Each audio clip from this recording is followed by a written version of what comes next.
Hello everyone, welcome to CSR's online classes. So this video will be the continuation of our series that is modern history topics. Modern history topics. Some important topics which I cover. Those are extra topics you can say, and you can also consider them as a value addition. Okay. So this will be our sixth video on modern history topics.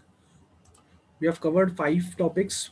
I'll be sharing the link, YouTube link in my description. You can just click on the link and check the videos. So today is a very important topic which we'll be covering. The topic is Nagri resolution and what is the Nagri Pracharini Sabha. Now Nagri resolution is an important event you can say with respect to Hindi, with respect to the use of Hindi and Urdu. It happened in 1900. Now what was the resolution, what exactly happened and what exactly are the provisions of Nagri resolution we'll be covering today. So the Nagri resolution was implemented in the northwestern provinces and Oudh in April 18, 1900 by Anthony MacDonald, the name. He was the lieutenant governor of this province during that particular time. So the main provision which was there or which was included in the Nagari resolution was that it made the knowledge of both Urdu and Hindi language compulsory for entry into government offices, except the purely English ones. So basically, except the English compulsory English offices or the English departments, rest in every government offices, the knowledge of Urdu and Hindi language was made compulsory. So it gave Hindi language an equal status with Urdu in courts, in courts also. So though this development was taken as a great victory by the Hindus, but it went a long way in embittering the already strained relations between Hindus and Muslims. So this particular decision, this particular resolution, it was accepted by the Hindus, but in a way did not, you can say, did not uh, make the Muslims happy on a overall basis में आप बोल सकते हो कि इतने help नहीं किया Muslims को बिकॉज दे वांटेड कि उर्दू को थोड़ा ऊपर से दर्जा दिया जाए relatively to Hindi. They wanted कि उर्दू को ज़्यादा फोकस या फिर ज़्यादा स्टेटस दिया जाए with respect to Hindi. But the point is here both equal status दिया गया हिंदी को भी एंड उर्दू को भी. कोर्ट्स में दिया गया, इवन गवर्नमेंट ऑफिसेस में भी दिया गया. So this two things you have to remember and you have to also remember the year 1900 और किसके टाइम पे लेफ्टिनेंट गवर्नर कौन थे, Anthony McDonald. Okay. So it further confirmed that there was no room for incorporation of socio-cultural trends of Muslims in the future build-up of Indian nationalism. वो मैं बता दूंगा क्या exactly. It also prompted the Muslim to shun away the policy of relying upon the government. So ये जो equal status दिया गया Hindus का हिंदी लैंग्वेज को एंड उर्दू लैंग्वेज को, तो कहीं ना कहीं मुस्लिम्स को भरोसा, शन अवे जो लिखा है, भरोसा ज्यादा रहा नहीं गवर्नमेंट के ऊपर कि हाँ ये हमारे लिए कुछ करेंगे. तो जाहिर सी बात है उसके बाद इफ यू सी कि 1900 में ये हुआ, तो उसके बाद the Muslims organise themselves and ultimately political party was set up to advance their objective, जो कि मुस्लिम लीग, जो कि 1906 से बन गई.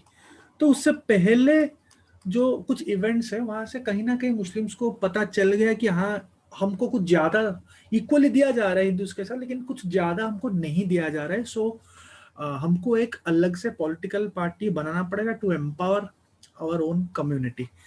सो जाहिर सी बात है नागरिक रिजोल्यूशन ज्यादा हेल्प नहीं किया मुस्लिम्स को, लेकिन हिंदूज वर क्वाइट हैप्पी क्योंकि इक्वल स्टेटस दिया दिया गया इन दोनों को, तो Hindus were quite happy with the resolution. Okay. So ये 1900 में हुआ था. सो अगर नागरी रिजोल्यूशन हम पढ़ रहे हैं तो ऑब्वियसली एक रिलेटेड टॉपिक है, डायरेक्ट टॉपिक तो नहीं है, एक रिलेटेड टॉपिक है. नागरी और नागरी प्रचारिणी सभा, ये सभा एक ऑर्गेनाइजेशन है. तो ये किसका था और ये कब हुआ था, कहाँ पे हुआ था, ये तीन चीज आपको जानना है.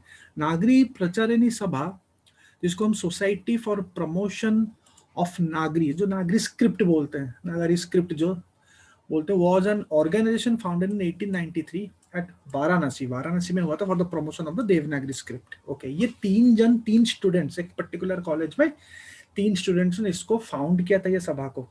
ये जो तीन नाम है, these are very unknown names, ये नाम आपको इजीली अवेलेबल नहीं मिलेगा नॉर्मल बुक्स में। इनका नाम है बाबू श्याम सुंदर दास, रामनारायण मिश्रा एंड शिव कुमार सिंह। इन तीनों ने इसको बनाया था। बाबू श्याम सुंदर दास ज्यादा फेमस है इन पर्टिकुलर अगर बोला जाए इन तीनों में से, लेकिन इन तीनों का नाम है। ओके, सो इनका जो पहला प्रेसिडेंट थे Bharatendu Harishchandra, this name is quite famous. Bharatendu Harishchandra became his first president. It was in a meeting in Kashi's Saptasagar mohalla, Saptasagar मोहल्ला में इसका पहला मीटिंग बिठाई गई थी, और वहां पे Harishchandra, Bharatendu Harishchandra became its first president. Factual information है तो थोड़ा याद करना पड़ेगा आपको। बाद में this society was subsequently nurtured by eminent personalities like Mahatma Gandhi, Madan Mohan Malviya. बाद में 1911, 1912, 1920 में मालवीय काफी इंपॉर्टेंट थे, पर्सनालिटी थे। महात्मा गांधी भी आ गए थे, तो इन्होंने भी काफी प्रमोट किया बाद में। आफ्टर 20-25 ईयर्स काफी प्रमोट किया। This Sabha also played a significant role in developing a standard grammar for modern Hindi. जो बाद में जो मॉडर्न हिंदी का एक ग्रामर बना, तो यही सभा ने उसको बहुत प्रमोट किया था, उसको लाने में काफी इनका रोल प्ले किया था, अच्छा रोल प्ले किया था। Gathering manuscripts, publishing Hindi first dictionaries, encyclopaedias, journals. तो ये सभा ने काफी हेल्प किया हिंदी को एक अच्छे प्लेटफॉर्म को अब आगे ले जाने के लिए, ऐसे बोल सकते हो कि आगे ले जाने के लिए। फिर उसका first dictionary, manuscripts, modern Hindi grammar जो बाद में बना, this was the society which played a very important role. 1899 में, in 1899 this Sabha held Chintamani Ghosh. Chintamani Ghosh एक पर्सनालिटी थे।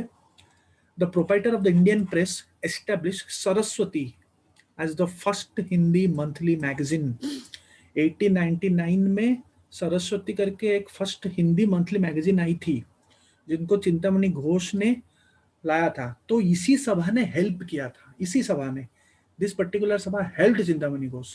द फर्स्ट हिंदी डिक्शनरी, जिसको हम हिंदी शब्द सागर बोलते हैं, Hindi Shabd Sagar, the first Hindi dictionary by Shyam Sundar Das ने ही खुद, जिन्होंने प्रचारिणी सभा बनाई थी। He was the first, he publish first in 1916 और ये 1928 तक चली थी। सो क्योंकि हिंदी हमारा एक बहुत ही अच्छा बड़ा लैंग्वेज है इंडिया का, तो हिंदी के बारे में भी जानना जरूरी है। And this things are mentioned in book.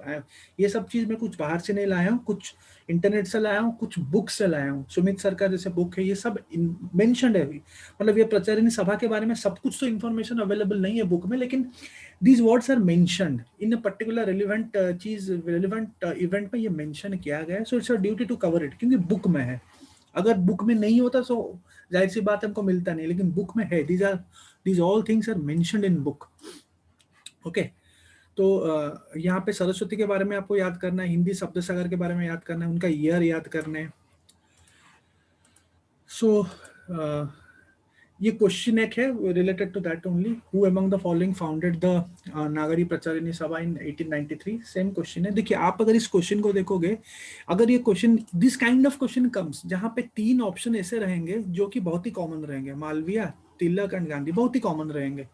ये जो वर्ड है ये पूरा अननोन वर्ड है। If you do not know, अगर आपको इसके बारे में पता नहीं है, हमेशा आप प्रीवियस ईयर क्वेश्चन देख लीजिए, आपको पता चल जाएगा। वहां पे चार ऑप्शन में से दो या तीन ऑप्शंस जो कि रॉन्ग है, those will be very common in nature, very common. Gandhi, Ambedkar, वो सब नाम आएंगे, ताकि you first of all you start गेसिंग ऑन दोज कॉमन थिंग्स। वैसा नहीं होता है बाय एंड लार्ज, मैं बोल रहा हूँ। 100% इसको रूल मान के मत चलिए, लेकिन 70-80% ऐसा होता है। एक ऑप्शन रहेगा जो कि बहुत ही अनकॉमन है और वही सही आंसर है।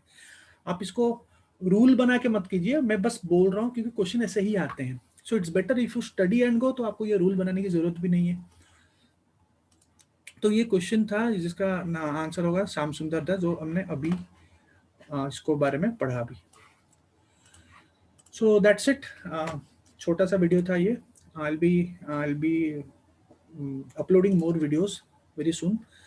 सो आप मेरे टेस्ट सीरीज भी देख सकते हैं। ये मेरा ऑफिशियल वेबसाइट है, यहाँ पे बहुत सारी चीज़ें अवेलेबल है, आप जाके एक्सप्लोर कर सकते हैं। ओके, ठीक है, थैंक यू।